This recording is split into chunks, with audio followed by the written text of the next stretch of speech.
దేవుని నామానికి స్తోత్రములు. ఈ ఉదయకాల సమయంలో మీ అందరికీ కూడా నా హృదయపూర్వకమైనటువంటి వందనాలు తెలియజేస్తున్నానండి.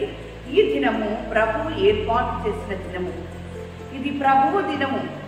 ప్రభువు మీతో మాట్లాడుతున్నటువంటి మాట ఈరోజు మీరు శ్రద్ధగా విన్నట్లయితే దేవుని బిడ్డలారా మీ జీవితంలో దేవుని ఆశీర్వాదాన్ని మీరు పొందుకుంటారు.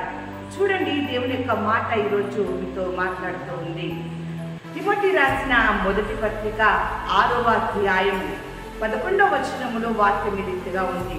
దైవజనుడా, నీవైతే వీటిని విసర్జించి నీతిని, భక్తిని, విశ్వాసమును, ప్రేమను, ఓర్పును, సాత్వికమును సంపాదించుకొనుటకు ప్రయాసపడుము.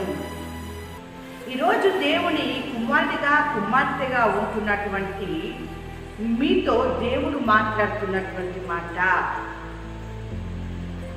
నీవైతే వీటిని విసర్జించి శరీర ఆశల్ని, శరీర కోరికల్ని, శరీరానుసారమైనటువంటి ప్రతిదాన్ని కూడా మీరు విసర్జించి నీతిని, భక్తిని, విశ్వాసమును, ప్రేమను, ఓర్పును, సాత్వికమును సంపాదించుకున్నటకు మీరు ప్రయాసపడండి.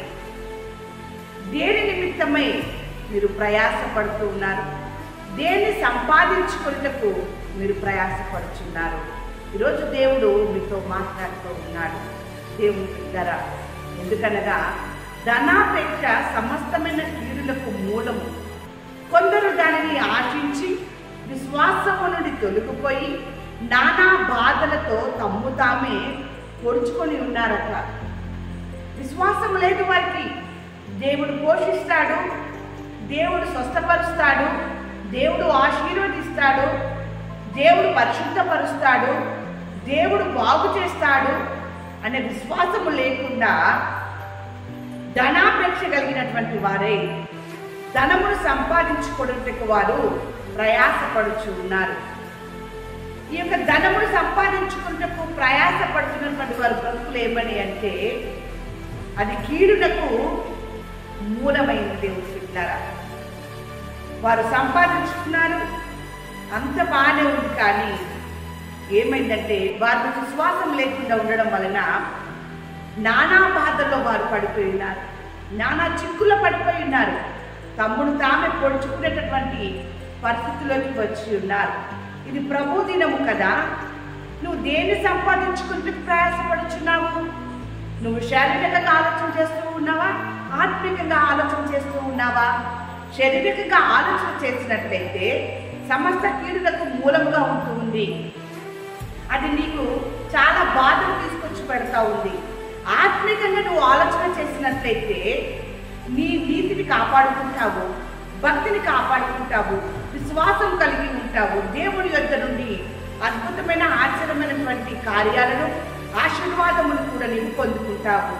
అయితే ఇక్కడ వాక్యం సెలవిస్తూ ఉంది, మీరు పరిశుద్ధమైన ప్రవర్తనతోనూ భక్తితోనూ ఎంతో జాగ్రత్త గలవారై ఉండవలెను. ఈరోజు మీరు జాగ్రత్తగా పరిశుద్ధమైనటువంటి ప్రవర్తన కలిగి దేవుడి మందిరానికి మీరు వెళ్ళినట్లయితే నీ దేవుడు నానా విధాలుగా బాధల నుండి, ఇబ్బందుల నుండి నిన్ను విడిపిస్తాడు. ఆయన మాటల ద్వారా నీతో మాట్లాడుతూ ఉంటాడు. దేవుని బిడ్డలారా, ఆయన మాటల్ని మీకు వినిపింపజేస్తాడు. ఎప్పుడైతే ఆయన మాటల్ని నువ్వు వింటావో నీ జీవితము యోగ జీవితము వలె నీతిగా మారుతూ ఉంది. దేవుడు ఎందుకు భయభక్తి కలిగి ఉంటావు. శోధనలు వచ్చినా, వేదనలు వచ్చినా, ఇబ్బందులు వచ్చినా, నీ పరిస్థితి తారుమారు అయినప్పటికీ కూడా నీ భక్తి నిన్ను కాపాడుతూ ఉంటుంది. యోబు సంగతి మనము చూసినట్లయితే యోబు దగ్గరికి తేమానీయుడైనటువంటి ఎలీఫజు వెళ్ళాడు. వెళ్ళి తనకున్నటువంటి కొన్ని మాటలు మాట్లాడుతూ ఎలీఫజు అన్నటువంటి మాట ఏంటంటే, నీ భక్తి నీకు ధైర్యము పుట్టింపదా. ఎంత చక్కని మాట. ఈరోజు దేవుని మాటలు వినుటకు నీవు వేగిరపడి ఆయన మాటలు విన్నట్లయితే నువ్వు భక్తి కలిగినటువంటి కుమారుడిగా ఉంటావు, భక్తిని నేర్చుకుంటావు, దేవుని యందు భయభక్తి కలిగి ఉంటావు, విశ్వాసం కలిగి ఉంటావు, నీ నీతిని నువ్వు కాపాడుకుంటావు. అప్పుడు నీకు శ్రమలు ఎలాంటివి వచ్చినప్పటికీ కూడా యోబు నోటి నుండి వచ్చినటువంటి మాట చూడండి, నా తల్లి గర్భములో నుండి నేను దిగంబరినై వచ్చి తిని నేను మరలా దిగంబరినై వెళ్తాను. యెహోవా ఇచ్చెను, యెహోవా తీసుకొని పోయెను, యెహోవా నామమునకు స్తుతి కలుగును గాక అని ఆయన మాట్లాడుతూ ఉన్నాడు. తన పరిస్థితులు తారుమారైపోయినాయి.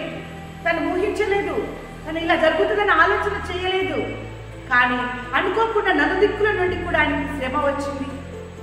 నలుదిక్కుల నుండి కూడా ఆయనకి అపాయకరమైనటువంటి మాటలు వినబడినాయి. ఏ దిక్కు నుండి కూడా సంతోషము కలగలేదు. అయినను కూడా ఆయన భక్తి ఆయనకి ధైర్యం కలగజేసింది. విశ్వాసంతో ఆయన మాట్లాడినటువంటి మాట, యెహోవా ఇచ్చెను, యెహోవా తీసుకొని పోయెను, యెహోవా నామానికి స్తుతి కలుగును గాక అని మాట్లాడుతూ ఉన్నాడు. ఈరోజు నీవు యెహోవా నామానికి స్తుతి చెల్లించాలి. నా కుటుంబంలో ఏమీ లేదు, నా కుటుంబంలో తినడానికి ఆహారం లేదు, నేను డబ్బు సంపాదించుకోవడానికి వెళ్తాను అనేటువంటి ఆలోచనలో నీవు ఉన్నట్లయితే దేవుని బిడ్డలారా, నానా విధములైనటువంటి బాధలు నీకు వస్తాయి.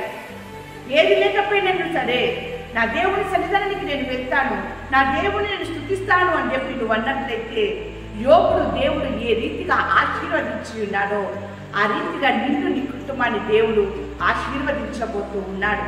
కాబట్టి ఈ దినమున, ప్రభు దినమున, ఈ విశ్రాంతి దినమున, ఈ పరిశుద్ధ దినమున నువ్వు దేవుని సన్నిధానానికి వెళ్ళి దేవుని యందు భయము భక్తి కలిగి నీ నీతిని నువ్వు కాపాడుకుంటూ స్వార్థముతో దేవుని సన్నిధానానికి వెళ్ళి దేవుని నీవు నీ కుటుంబము స్తుతించినట్లయితే, గణపరిచినట్లయితే, ఆరాధన చేసినట్లయితే, ఆయనను మహిమపరిచినట్లయితే ఆయన మిమ్మల్ని మీ కుటుంబాన్ని ఆశీర్వదించును గాక. ఆమేన్.